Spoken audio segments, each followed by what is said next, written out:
stress, injuries, unfairness. This is dodgeball. Resolve. Dodgeball should not be allowed in schools and should be banned from school. We intend to prove bullying takes place between students who are athletic and students who are not. Dodgeball is the cause of many physical injuries for students who play it. And during a game of dodgeball, not everyone participates, meaning there is not much physical activity for every student involved. Bullying takes place between students who are athletic and who are not. As stated by author Ken Reed, I can use my size and physical ability to pummel smaller and less physically gifted kids. This is a common issue when kids play dodgeball. Often the bigger, more muscular kids are more talented in sports. Smaller, weaker kids get targeted, hurting them, getting them out, or simply not allowing them to play. Kids also find this game as a chance to pick on kids that are not necessarily gifted in sports. This leads to bullying. By proving that dodgeball causes bullying and conflicts in kids' lives, it is not a fair or fun game to play for many kids. Kids don't just get bullied, even worse, they get injured.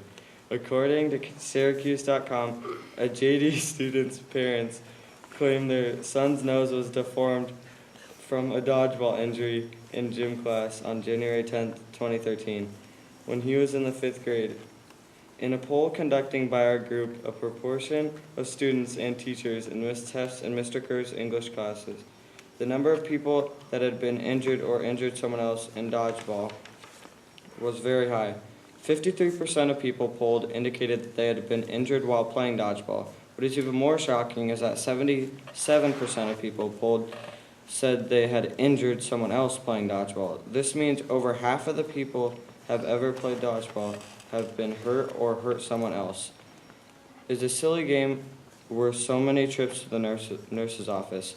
By proving that dodgeball causes injuries, the ball hitting you in different places, head, groin, and other places, dodgeball is not a safe sport to play in schools.